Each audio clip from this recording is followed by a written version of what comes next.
কথা বলবো আপনাদের সঙ্গে জিপিএ ক্যালকুলেট নিয়ে। আপনারা যারা এসএসসি বা এইচএসসি পরীক্ষা দিয়েছেন আপনারা হয়তোবা জানেন না যে জিপিএ কিভাবে ক্যালকুলেট করতে হয়। যারা জানেন না যে কিভাবে জিপিএ ক্যালকুলেট করতে হয় তাদের জন্য এই ভিডিওটি। চলুন দেখে নিই আমরা কিভাবে আমরা জিপিএ ক্যালকুলেট করব। Let's go. স্ক্রিনে এসে প্লে স্টোরে যাব। প্লে স্টোরে গিয়ে আমি এখানে সার্চ দেব এইচএসসি রেজাল্ট বা এসএসসি রেজাল্ট দিলেই হলো।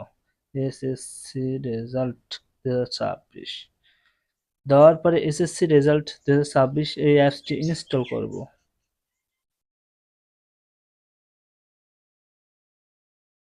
এই অ্যাপসটি ইনস্টল হয়ে যাবার পরে ওপেন বাটনে চাপবো। এখান থেকে আমরা এসএসসি রেজাল্ট বা এইচএসসি রেজাল্ট যার যেটা প্রয়োজন সে সেটাতে ক্লিক করবে।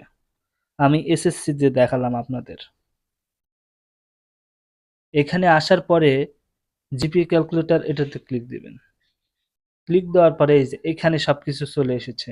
বাংলা, ইংরেজি, গণিত, আইসিটি, বিজ্ঞান ইত্যাদি ইত্যাদি সাইট চলে এসেছে। এখানে আমরা সিলেক্ট করব যে আমরা কে কত পেয়েছি সেটা সিলেক্ট করব। যেমন আমি এ দিলাম, এটাতে এ প্লাস, এটাতে বি দিলাম, এটাতে বি দিলাম, এটাতে এ দিলাম, এটাতে এ প্লাসই রাখলাম। এ প্লাস রাখার পর দেখুন আমাদের রেজাল্ট কত আসে। আমার জিপিএ চলে এসেছে 4.67। এইভাবে আপনারা আপনাদের ফলাফল দেখতে পারবেন যে আপনি কতটুকু পেয়েছেন নম্বর। ধন্যবাদ আপনাকে এটেক বিডির সঙ্গে থাকার জন্য।